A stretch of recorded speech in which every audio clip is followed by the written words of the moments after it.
Welcome to Money Market, a Bank of Tampa podcast. We highlight the businesses, expert business advice, local economy, and points of interest in the Tampa Bay market. Follow us on Spotify, Apple, or YouTube, and wherever you find your favorite podcasts. Please subscribe, follow, like, and share this episode with a friend or colleague. I'm your host, Owen Lefebvre, the Pinellas County Market President for the Bank of Tampa, Tampa Bay's oldest and largest community bank. We got a great guest for you today, and I'm excited. Don Barnes, who's the executive officer of Mystic Krewe of Gasparilla. Don has led Mystic Krewe of Gasparilla as the executive officer and chief pirate wrangler since 2011, and retired from an incredible 26-year career in the Air Force, and his final station as base commander at MacDill Air Force Base here in Tampa. Glad you decided to stay here after you retired. So am I. Thanks.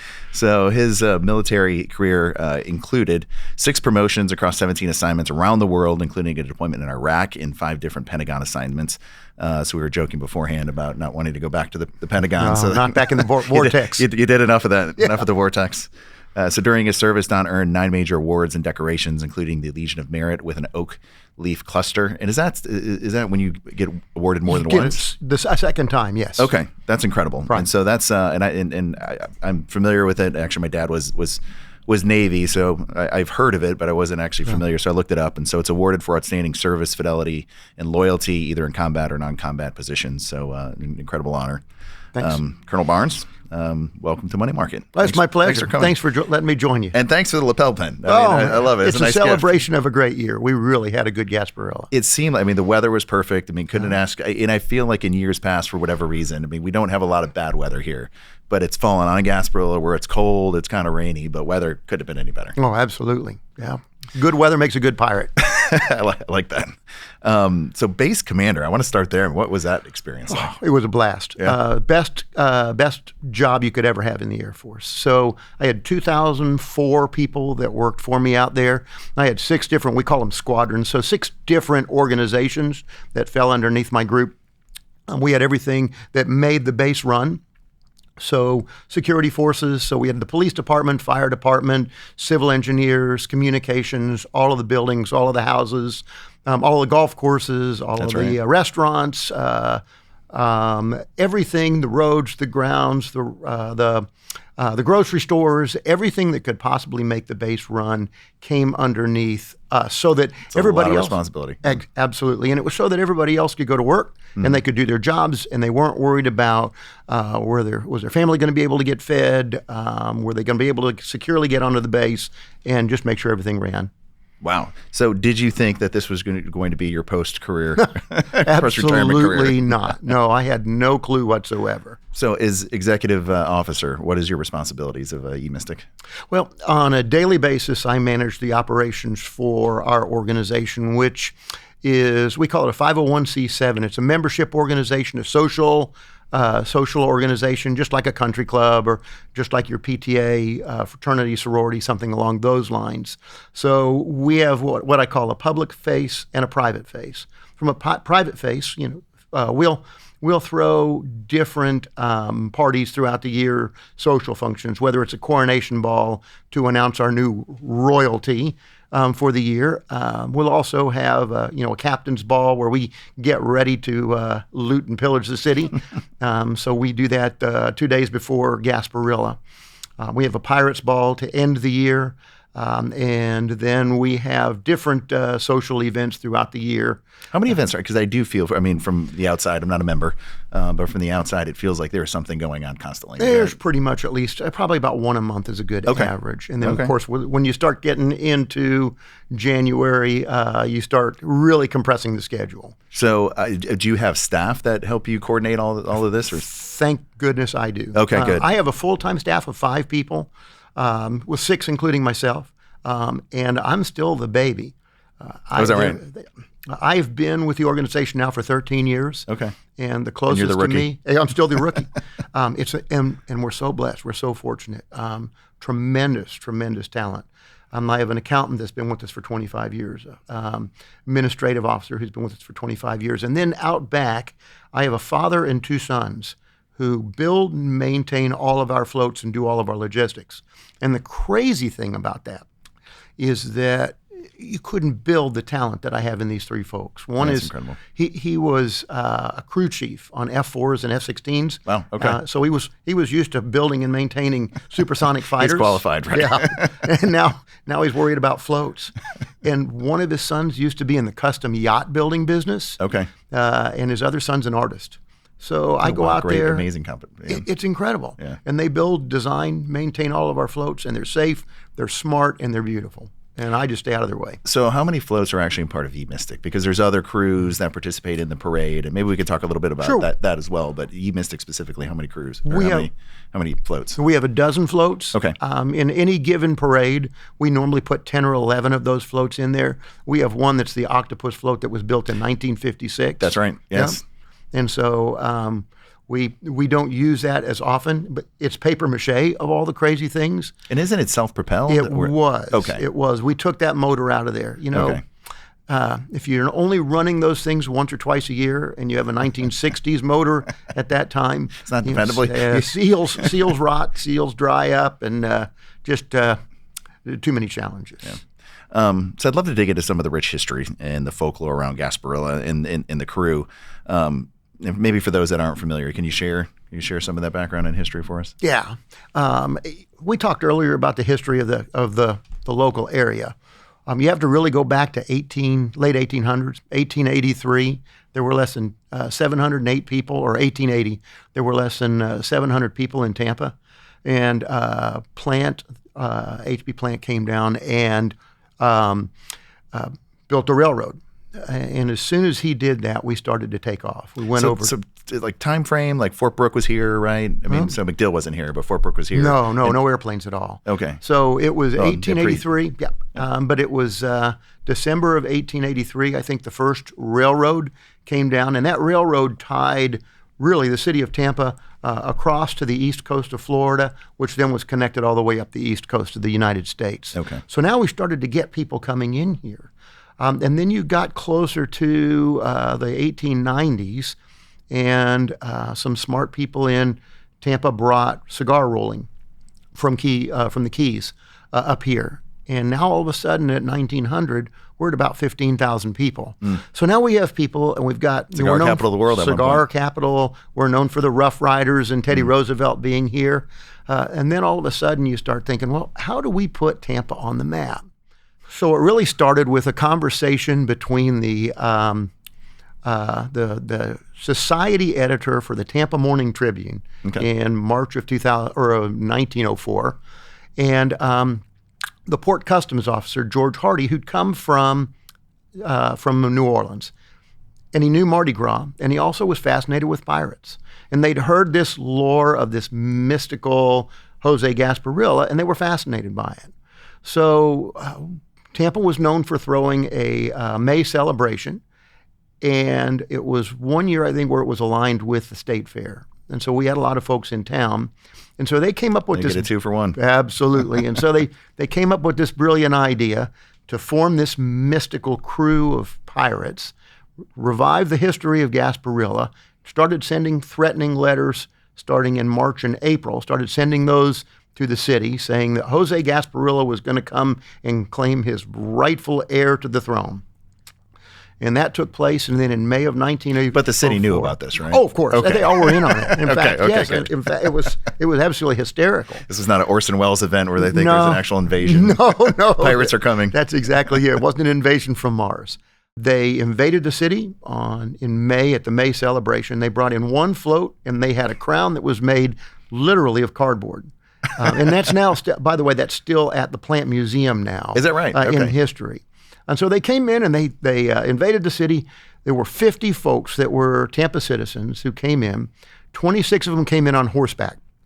The other 24 didn't because they were afraid of riding horses, which I thought was funny because I just assumed everybody rode horses back then. Yeah.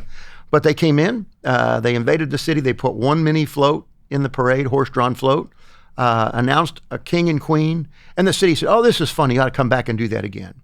So here we are exactly 120 years later, and now it's one of the largest events in the country, and it is Tampa's signature annual event, and you can't go anywhere without that piratical theme, from the Tampa Bay Buccaneers to everything that you can possibly imagine. It's a pirate's life. No, I love, and we've embraced it. And Santiago Corrada, who was in here, we were talking about earlier, and the Visit Tampa Bay rebrand with the skull and crossbones, and yeah, we've embraced pirate life. And I agree with him. He talked about we're kinder, gentler pirates. We're not the cutthroat brand. We're gentlemen. We're here. We may. And that's where it becomes a little controversial, which is interesting because I know that is the the dark side of piratry, right? And certainly. That's where some of the objection comes in. Yeah. But we don't hear much about that. I think because the event is so positive, and so it is such a. And we'll talk in a little bit about now the diverse culture that we have, but it's all done in jest. It's all done in fun. Disney has pirates, right? Yep, so absolutely. So Jose Gaspar, tell me a little bit about that story. I mean, is there any factual basis to that? Is it completely fabricated? I mean, I can tell you that every member of my organization will assure you that Jose Gasparilla and Jose Gaspar was absolutely a pirate. Okay. Yep. Early 1800s, went to the Spanish Naval Academy. He was actually sailing with the Spanish Navy when they were defeated, stole a ship, changed his name to Jose Gaspar, and invaded, marauded down the coast until he ended up in defeat at the hands of the United States Navy. Okay. Was that in Tampa or near this area? It was near this area. I think it was off of Captiva Island. Okay. And at that time, he knew that the end was near, and so before he was taken captive, he said Gasparilla dies at the hands of no one, wrapped a chain around his waist, and threw himself overboard. The rest is history. Captain goes down with the ship, right? Captain goes down with the ship, absolutely. So I meant to grab a book that someone gave me a while ago, but it was interesting, and it was about pirates within Florida and the Caribbean in this west coast here, a little farther south of where Tampa is, because of the coastline and because there was easy places to hide, that it was a popular place for pirates. It certainly was. Yeah, a lot of small islands and a lot of underbrush where you could, if you had a low slung vessel, you could hide out for months, and you had plenty of food, you had plenty of water. And apparently he did. So yes. I understand that maybe there's a treasure. Yep. And I think, while we haven't found his full treasure, I think you can find his treasure anywhere along the coast. I think you can find it in Tampa, and we certainly all find it in our hearts. And certainly during January, both our men and women and boys and girls do. Yes, absolutely. So every year, the pirates demand the keys to the city from the mayor. Yep. Who refuses, and then the pirates vow to return to invade the city, which of course then starts the parade. I was just curious: is any mayor just handed over the keys? They're all very feisty. They're protecting their kingdoms, sure, just like we're trying to take it from them. I will tell you, we have had since I've been here. I mean, we have just had a tremendous relationship with our mayors. In fact, when I was at MacDill Air Force Base, right before I retired. Bob Buckhorn had just been elected, and he started his mayor's hour, and I was one of the first people that he interviewed on his mayor's hour. Was that right? And that was right when I got selected for this job, so we talked about that, and he was telling me that there's no way he was going to give up the key. Bob's great. Yeah. I would, and I know this would never happen, but just for playful, I would love for someone to ambush the pirates. So that's my mayor. That's I don't know if that's in the cards for anybody, but you never know. I'm telling you, I'm putting that out there for the next mayoral candidate. What about some of the highlights or stories from the years? I mean, I imagine so. We've got 120 years of pirate history. Or is there anything that stands out as great memories to share? Yeah, of course, 1904. We all came in on horseback. We didn't actually first invade the community by water until 1911. Okay. And from 1911 until 1936, we basically leased whatever was in the port. So one year you might be coming in on a schooner. The next year you might be coming in on a vessel that had been hauling chickens or hauling hogs. And in fact, we had that happen one year. And did they take the hogs and the chickens off? A couple of our members got injured by the hogs because they were kind of rooting around. They weren't very happy with us taking over their ship. So not only we have to combat mares, but we have to combat hogs. We have to combat chickens and all sorts of crazy things. And so that happened until 1936 when we purchased our first vessel. Okay. And that vessel sailed until 1952, 53. It was an old wooden vessel, but it finally outlived its usefulness. And in 1953, we commissioned and finally christened in 1954 the Jose Gasparilla, which is the vessel that you see today. So wow, since 54. That's exactly it. So 54. So it was 50 years old. It was the 50-year anniversary of Gasparilla. And this year was the 70th anniversary of the first sailing of the Jose Gasparilla. That's incredible. So in terms of upkeep, I have to imagine. Do you have a team dedicated to that in addition to the floats too? We do, and we have a great partnership with the shipyard. We have Gulf Marine, that's one of our key partners. Not only do they help us maintain the ship, we bring it out of the water every 2 or 3 years, make sure that the hull is secure. Make sure that we're putting good anti-foulant paint on it so that it stays, stays in pristine condition because we're protecting our greatest investment. And then they also have the tugboats that pull it because it's not pulled by sail. Otherwise, it would be a heck of an invasion day on a slow day or what have you. But those vessels are what would make sure that she gets where she needs to go for key ceremonies. No, she looks beautiful. So well done in the maintenance. Absolutely. So the Krewe of Santiago.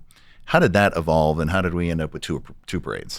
They came to us and asked if we would allow them because of having it in Ybor City. They asked if they could take that on since they were Hispanic focused crew. That was their cultural their culture, and so we said sure. And so we've been working with them now for. I can't remember exactly when we started that, but it's just been a really, really positive relationship. And like every relationship, there are growing pains and things, but they're just wonderful folks. Same thing with the crew of Rough Riders, who next weekend we're going to celebrate their St. Patrick's Day parade. That's right. Yep. And now, when we're deciding to make the parade safer, make the parade smarter, we'll call a meeting. I call it like the Godfather, the meeting of the 5 families. Well, it's 3 of us. And we'll get together with the city of Tampa, and we'll say, hey, we want to implement this. We want to be safer. We want to be smarter. We want to be more environmentally friendly. We want to do something, whether it's, making sure it's a bead-free bay or, making sure that, we're not throwing our plastic bags, away, or we're changing where we're going to have one of our events like we're doing now with the Rough Riders moving their parade downtown. Everything is done collectively so that we're all being really, really good stewards of what's going on in our community. Because to us, it's really, really important. We understand that this isn't a right. This is something that's a privilege, and it can be taken away from us immediately if something bad were to happen. And this is a bad comparison, but look at South Beach and spring break, right, and just all the issues they've had down there, and now we've got curfews and things have changed. And to that point, it's we need to take care of it. We need to be good stewards. And I would say the other important thing, it really seems to be the theme of the podcast, and we were talking about this earlier, is just relationships. The relationships on the base, the relationships within the city. As a leader, could you elaborate on that a little bit? First of all, I'm a product of Louisiana public education, so I'm not the smartest guy. And at MacDill, I had 6 great organizational commanders who were smart on each one of those unique organizations. And all I did was rely on them to do their jobs and give them what I thought were the right resources and support them. And they did all the heavy lifting. I was just basically the window dressing. And that's the same thing with Gasparilla. Okay. I walked into an organization that had great checklists, and everybody knew their job. And then I walked into the city meetings, whether it's with the Coast Guard, whether it's with the Department of Wildlife and Fisheries, or whether it's Hillsborough County Sheriff's Office, Tampa Police Department, Parks and Rec, special events, the mayor. They all know what's going on with Gasparilla, and it's the greatest group of people I've ever worked with in my life. They all get along. They know how important it is. They know that we have to be safe. They know that we have to be smart, and they're all leaning forward and, as we say, rowing in the same direction. And it just makes it a joy to be a part of it. Can you elaborate on that a little bit? So third largest parade. I mean, you just mentioned all the organizations, but I mean, I would throw in, 30 law enforcement agencies, including the Tampa Police, the Sheriff, the Coast Guard, you mentioned, Homeland Security, FBI gets involved. What is the logistics like in managing all of those organizations to ensure that everyone is safe and everything works like it should? Well, you figure it's all hands on deck. We have more than 1,000 law enforcement on that day. Same thing. We're using all of the resources from Tampa Fire and Rescue, Hillsborough County, HCSO. Huge undertaking. Absolutely. Again, they're all very positive. They're all just doing tremendous things, being safe and being smart. What's incredible that we've got over 300,000 people, and I'd love to get into that a little bit too. But we don't have more issues. Yeah, and last year's a perfect example. And this year. We talked earlier about great weather. Mm-hmm. We think all said and done, we had 650,000 people for those 2 weekends. Children's Parade on January the 20th, and then January the 27th for the Invasion and Parade of Pirates. Largest invasion we think we've ever seen, rivaled probably the largest parade of pirates we've ever seen, including Super Bowl years. And we had 27 arrests. I believe most of those were boating under the influence. Okay. So you look at those numbers, compare that to other cities. New Orleans is a good example, and their numbers are much higher than ours. We've kind of 27 is nothing. No, we've built a really good mindset here.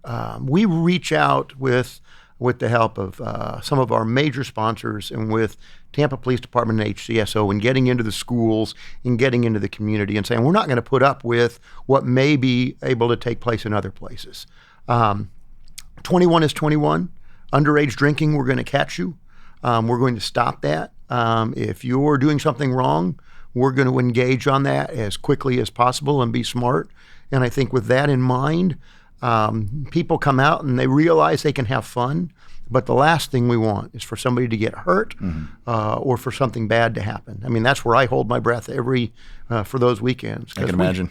The only way we can continue this 120-year privilege is to do it in a safe, smart manner that promotes the city of Tampa in a positive light. Well, I'll tell you, you seem, and everyone else has seemed to figure it out. So kudos to you on that. How do they do the calculations with the 300,000 people? Because that's a number that I feel like has been thrown out for the last decade. Being in the middle of it, I totally believe it. But how was that number calculated? A couple of ways. Used to be done mainly by trash and the pickup, and they had some pounds of numbers. Pounds per person kind of thing? Now you start looking at drones. And you start getting drones in the air. That's interesting. And you start seeing what the crowds look like. And you can take a block and you can look at how deep the crowd is. And you can do a calculation of square footage. And then you can do some pretty good extrapolations. I know you had Santiago on here. Santiago would tell you he has some unbelievable new marketing programs that are out there which track individuals when they check into hotels. Okay. And they're able to kind of figure out who's in the hotels and where they came from. We now had, for example, this year, we had 40-something, almost 49% of people that came to Gasparilla this year were from out of town. Is that right? Wow. Now, that could be people that are coming from St. Pete, Clearwater. It could be people that are coming from Lakeland. But it's also 5 big states, Georgia, North Carolina, New York, Texas, and then depending on if it's the Children's Parade or the Day Parade, it's either Illinois or Ohio. And they just like to come down, and they come down for that weekend. Average spend in the hotels is $332 a night. Great for the area. Oh, absolutely. There was a hotel, I'm not going to mention it, but it was one of the nice, not that it's a bad thing, it's actually a good thing, is that it's a hotel that has 750 rooms. Okay. And the weekend of Gasparilla, it was one of the hotels that's downtown close to the convention center. Cheapest room was going for $830 a night. I mean, it's just unbelievable. Just flex pricing. Absolutely. Yeah. Absolutely. Well, good for them. Yeah. I guess I should have asked Santiago this, but I didn't because you were going to come on. Mm-hmm. What is the economic benefit? I mean, can we quantify that? Yeah, I think we can. You start looking at the number of people that we had that came into town for those 2 weekends. You start extrapolating how many of them were in hotels. I mean, we maxed basically every hotel room in Hillsborough County, started to spill significant numbers into, adjoining counties as well. So the economic impact, when you start looking at room nights, restaurant nights, attraction nights, you start looking at $332 to spend per person that was in a hotel room, those that we're aware of, and you start maxing out those hotel rooms. You start looking at where people are spending their money, and that's, I think, an average of $55 per person. And then the attractions, whether they're on the pirate water taxis or going to museums or, what they're doing. And you start looking at the restaurant nights, and that's $145 a person. You're well over $100 million, closer to $150 to $170 million. So great economic benefit. Yeah. So it costs, when you start looking at the dollars, it's about $5 million to put on those 2 weekends of events. And that includes what the city kicks in with their police force, fire department, safety, sanity, or sanitation. I'm not sure about and sanity too. Yeah, sanitation, recycling. All of that, all of what the crew puts in a significant amount of money, and then you start looking at what our sponsors put in, so that we can make sure that you can come down there and enjoy the parade and doesn't cost you a cent. It's pretty neat. So you balance $5 million off of $150 million plus economic impact.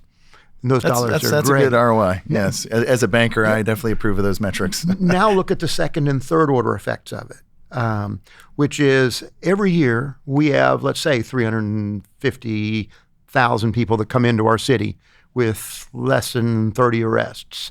Let's start looking at all the room nights and restaurant nights and the convention center.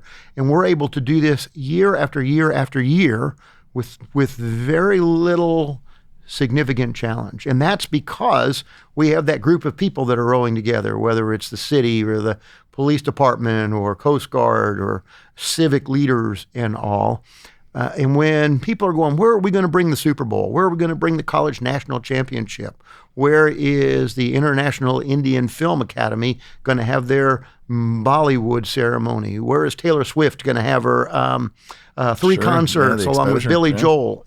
Now you start looking at that. Well, Tampa has not only the capacity to do it, but they have, on an annual basis, they demonstrate the capability and the ability to be able to do it and do it safe and do it smart. Well, so going back to that $5 million, so in terms of the contribution and not asking for any numbers in particular, but the crew does so much more than just put on the parade. And I don't know that really gets published and put out in the community, but can you talk about some of the community benefits that you... I'll talk about three things. Okay. And I'll leave what I think is the best for last. The first is, one of the things that we do in working with the city is we go out to local charities and we ask them, how would you like to help support Gasparilla and make money for your organization? Each year we invite 8 to 9 local charities to man what we call our charitable beer gardens along the parade route. Sure. They come down and they get a Tampa police officer, in some places 2 TPD officers. They get provided beer at cost, and then they wristband people. They check IDs. They only serve alcohol to people that are behaving responsibly and who are 21 or older. Maximum of 2 beers per person. And in that one day, this year was a perfect example, $146,500 that those 8 local charities, not national charities, local charities, put back into their local community. That's fantastic. $18,000 a piece. That's what the average was. So that's the first. The second is that we have 40 dedicated volunteers in our organization that are our outreach program. They go out to the community and they support anything that the mayor asks us to do, anything that the Visit Tampa Bay does, the hospitals, the schools. So we'll go to all the hospitals and we'll take beads and trinkets to folks that can't come down to the parade route. We've been doing that since the 60s. That's nice, yeah. Yeah, it's fantastic. We'll go out and support. We did last week we did with the National Pediatric Cancer Foundation, we had a Pirate for a Day cruise. This is the coolest thing. So we put them on the pirate ship. And that's great. We have them sail right in front of the cruise ships when they're leaving port. Okay. And we have them kind of sailing around by the convention center. And then as the cruise ships come out, those kids come back on board that pirate ship, and we let them fire the cannon and the guns, and we let them fire it at the cruise ships. Oh, wow. And the kids just think this is the greatest thing in the world. I want to do this. Yeah. And the pirate ships, all of a sudden, all these people come out, and they're looking over the side going, what in the world is going on? So it promotes Gasparilla. These kids get to forget about their challenges for a day, and they just have a ball. It's eye-watering. That's whoever came up with Absolutely. all of that is amazing. Yes. It's incredible. And then we do all sorts of other things. There's 79 events last year, and we're going to top that again this year. So it's an event a week, almost an event a week and a half for things that we do to reach out and give back to the community. Things only a base commander could pull off. Well, and some very, very wonderful people with some great hearts. Now, there's also a community fund. Yes. So, do you want to touch on that? Sure. It was started by George Steinbrenner in 1979 or 1997. George Steinbrenner was actually the king of Gasparilla that year, King Gasparilla the 83rd. Okay. And he started a community fund or a scholarship foundation that gives scholarships to graduating high school seniors out of Hillsborough County. And basically the criteria is, you need to be involved in sports. You need to have a minimum of 3.0 minimum grade point average unweighted. And you need to be, active in your community and active in your school. Since he started that program, we've given out $1.3, almost $1.4 million in scholarships. Wow. Last year alone, we gave out $120,000 in scholarships to 10 young men and women. And right now, we've gone out to every public, private, and parochial school in Hillsborough County, asked the principals to nominate folks that meet that criteria. None of them can be affiliated with Gasparilla. Okay. And we received 21 schools sent us 84 applications for this year.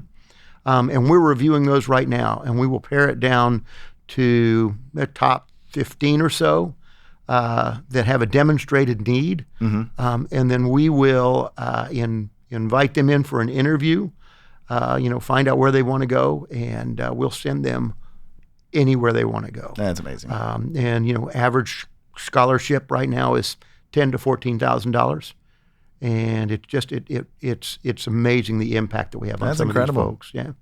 So, anything else you want to add, Don? I'm just excited to be a part of this organization. Excited about being a part of this great community.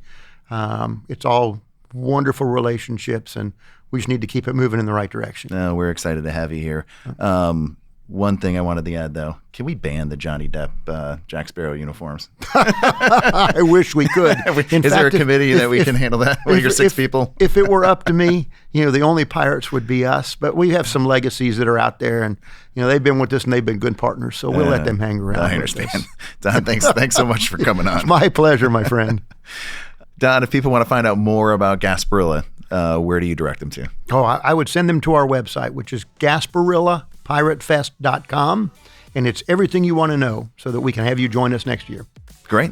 If you have a question or a future show idea or would like to be a sponsor, you can send us a message at moneymarket@bankoftampa.com. You can find us on LinkedIn, X, Facebook, and Instagram at Bank of Tampa, or online at bankoftampa.com. Thanks for tuning in. Thanks for subscribing, and we'll see you around in the money market.